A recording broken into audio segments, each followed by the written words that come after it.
Welcome back, everybody. It's been quite an interesting haying season. This is the wrap up. We're in September now.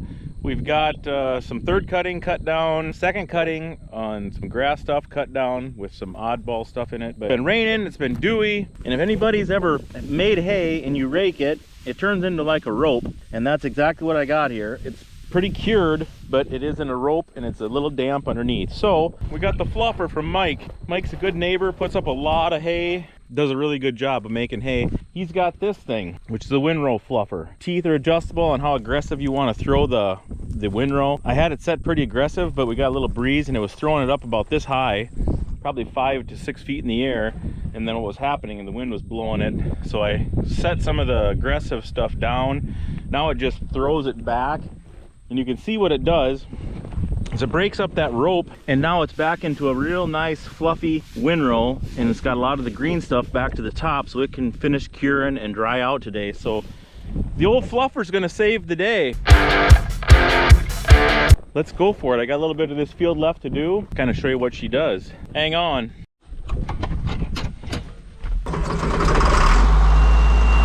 So it is PTO driven.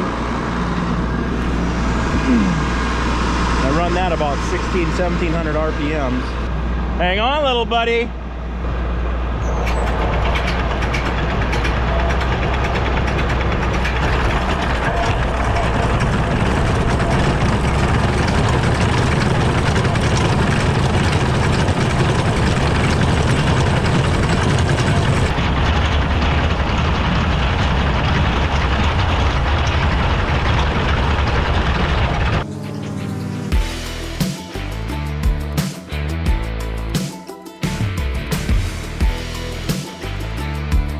That was on the lowest setting, the least aggressive setting. So I'm gonna actually bump this up a couple cogs to show you what it can do. And then we'll take it all the way to the highest one and show you what it'll do up there.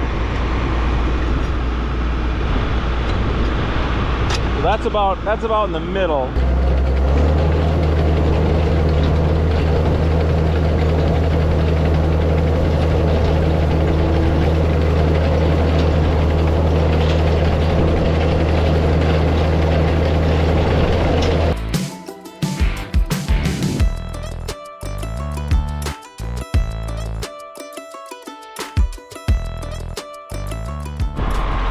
Let's set her up all the way just to show you guys. I don't want to do it on this setting very long. I mean, we can do a round, but it's too much and the wind was blowing it away. But I'll show you what this thing can do if we move it all the way up to there.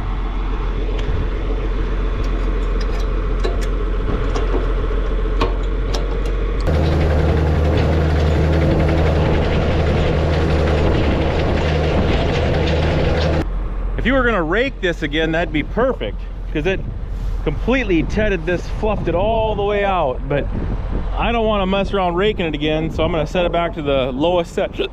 Ooh, hello. The lowest setting. I just fluff it and it stays in the same windrow. That way I can bale right. I don't have to monkey around raking again.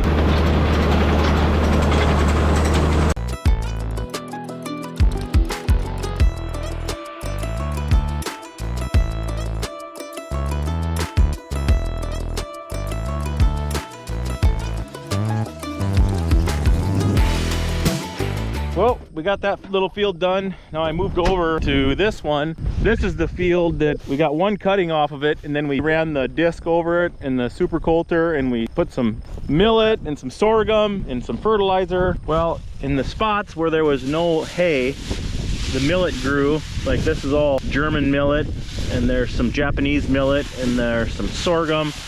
Wherever the grass and the alfalfa was growing good, it didn't do nothing, which was fine. But there's quite a few spots out here. Just called Jim. He's gonna come out. We're gonna put the rake on, throw 2 of these windrows together, let it lay up all day, see what it looks like. Maybe it'll go tonight. If it doesn't go, we can always fluff it with that thing tomorrow, and then or just wait it out and then bale tomorrow. It needs to be laid up. There's still some moisture underneath there from the rains and the dew and stuff. I'm gonna hook that rake up to Jim's tractor. I'm gonna go get my baler hooked up, bale that stuff we just tedded.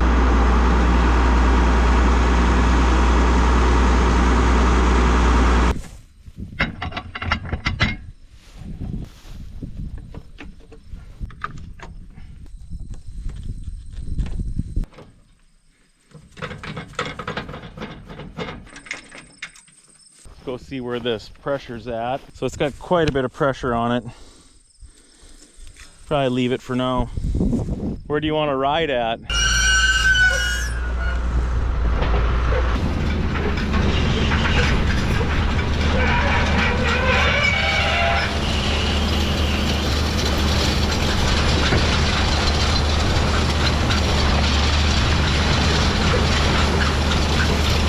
I think we'll take a little pressure off. The ground's really soft, a little muddy. Teeth got a little bit of mud on them, so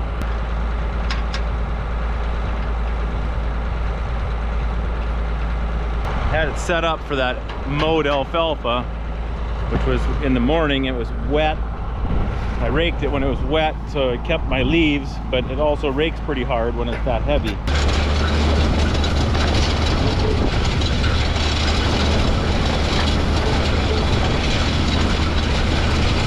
Well, it's all set up for him. Let's go hop on this quad and we'll go home and get the baler.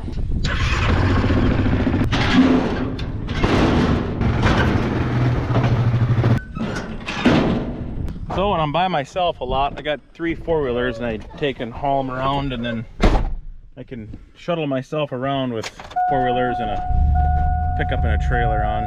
Just put the loader on this thing yesterday, started hauling some hay, but I think we'll take the bucket off now to go do the baling. This is a Miller loader, and it's got the Miller's quick attach deal, which is really slick. I bought this loader brand new. Been a really good loader. Check the oil. Looks good. That's not how you do maintenance. Sometimes it is.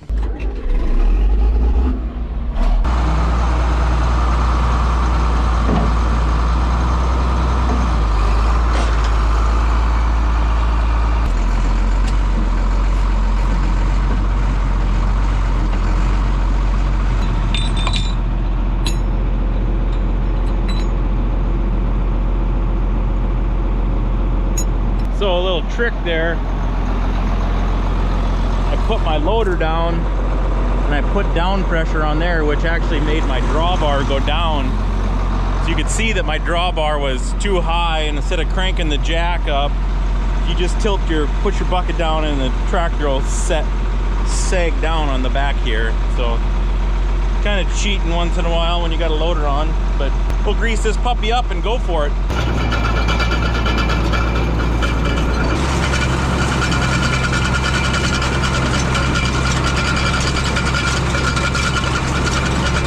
Header set up really aggressive over here, so I've kind of spread the windrower out a little more than we wanted to. So, but I might have to lower my pickup just a hair to try to pick this off the ground a little bit more. Really dried out though, that was nice. The old fluffer was just what we needed, but it kind of ratted up these ends and made kind of a mess. So I'm gonna make these bales like 63 inches and plan on not feeding them in this field. These are kind of supplement bales or treat bales. I'm guessing they're going to be real high in they'll be real high in protein because it's third crop alfalfa, even though it got rained on. So we'll use these for supplementing cows, giving them just one bale for a big group of cows. Let's go take a look at that one and see what it looks like. I think I will lower my pickup just a hair more. You know, for being rained on, we're still holding a lot of leaves. It's been kind of raked, it's been tedded now, but you know, we got our leaves on here. Still got some good green color to it. I give the bales the old rock test, kind of see how much moisture's in them.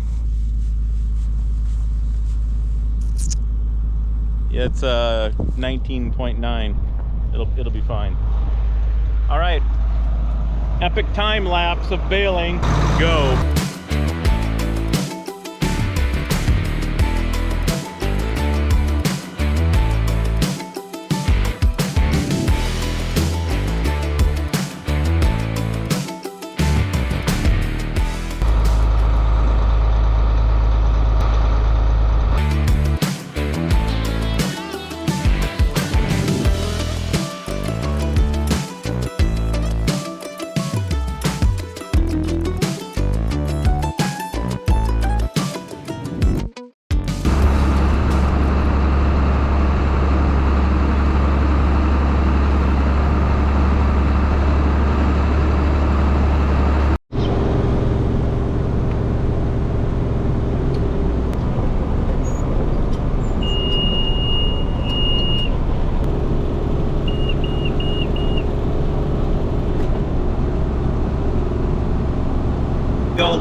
acres total, and it's divided with a slough in the middle.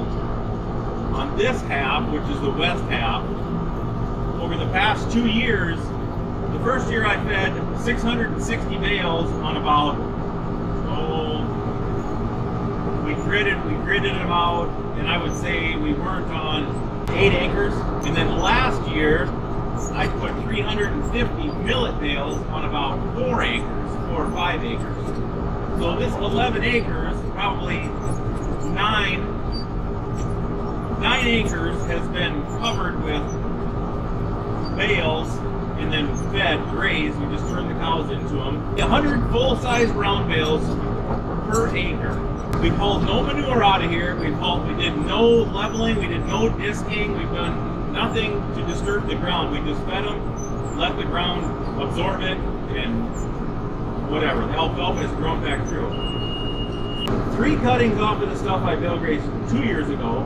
2 cuttings off of the stuff I bale grazed last year. On the other side is like I said, same exact stuff, same alfalfa, planted the same year. I'm getting 2.5 times more bales every cutting off of this side versus that side. So this year, we're going to bale graze the rest of this 20 acres, the rest of this 8 acres, and then a little bit of this side hill. So we'll probably set another 600 bales out over this. And then after we get that fed or grazed this winter, then this whole 20 acres will have been, roughly 1,500 bales, 1,500 to 1,600 bales on 20 acres. And the other thing is all these bales we make off of this stuff, we never take them off. We feed them right back on the ground. So we're not only bringing in bales, we're feeding exactly what we've made. Before I had a YouTube channel, I would just talk to myself in here. So now I guess you guys can hear me if you want. I don't know what's weirder, talking to myself without a YouTube channel or talking to a YouTube channel. Well, we got that field done. I'm gonna move this tractor over to where we had Jim raking. Then we're heading down to Brookings. I got a little surprise we're picking up. We got a new piece of equipment coming here maybe in a week or 10 days. So this is an attachment for that particular piece of equipment. We got videos on Tuesdays and Saturdays. So if you subscribe, that's when you gotta be looking. Tuesdays or Saturdays. This isn't gonna stop. You're stuck with us forever. If you want more of Dane, go to Hunting Sodak. He does hunting videos. They're hunting quite a bit. If you want more of me, you might want to just look at yourself in the mirror and see if that's really how your life has become, because I'm nowhere besides here. Anyways, thanks for tuning in. Keep that gullet open, fellas. We'll catch you on the next one. Peace.